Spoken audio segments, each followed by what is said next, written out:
ته یو بزنس لري، که چیرې ته یو کاروبار او تجارت لري یا غواړې نوی بزنس او تجارت پیل کړې، نو د پرمختګ لپاره یې دا 2 کارونه حتما ترسره کړه.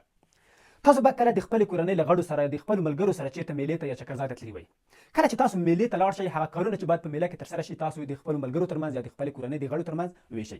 په داسې شکل سره یې ویشئ چې هغه کس باید په هغه برخه کې مهارت ولري، په هغه برخه کې پوه وي، تر څو هغه کار په ښه بڼه ترسره کړي.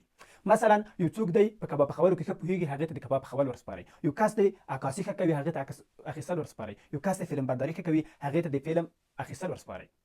په بزنس کې، په تجارت کې هم تاسو باید لومړنۍ هغه کارونه لیست کړئ چې باید تاسو ور وسپارئ چاته، ځکه چې ټول کارونه موږ په بزنس کې نشو ترسره کولی. کله چې موږ بزنس په لومړي سر کې پیل کړو، په هغه وخت کې موږ باید ټول کارونه ترسره کړو، خو ورو کله چې موږ پرمختګ ورکوو په خپل بزنس ته، باید بعضې کارونه بل چاته ور وسپارو. نو لومړی باید تاسو وټاکئ چې کوم کارونه تاسو بل چاته سپارئ. د بېلګې په توګه تاسو د محتوا تولیدول بل چاته ورسپارئ، مدیریت بل چاته ورسپارئ، یا مثلا ګرافیک ډیزاینینګ بل چاته ورسپارئ، یا مثلا د عملیاتو د محصول د تولید برخه یو بل چاته ورسپارئ. تاسو باید دا مشخص کړئ چې کوم کارونه بل چاته ورسپارئ. په دویم قدم کې هغه کسان چې د هغه برخې لپاره مناسب دي باید تاسو په پام کې ونیسئ. یعنې کوم کسانو ته باید کوم کارونه تاسو ور وسپارئ.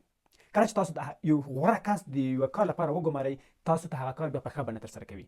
او هغه کار چې تاسو هغه کس ته ورسپارئ، باید ټول سیستم د هغې لپاره مخکې جوړ شوی وي. یعنې تاسو هغه کار په ښه بڼه ترسره کړی وي، او په کوم شکل سره چې باید ترسره شي، هغه ته باید ټرینینګ ورکړل شي، هغه ته باید زده کړه ورکړل شي، او هغه ته باید وښودل شي چې دغه ګامونه باید ته واخلې چې دغه کار باید په ښه بڼه ترسره کړي.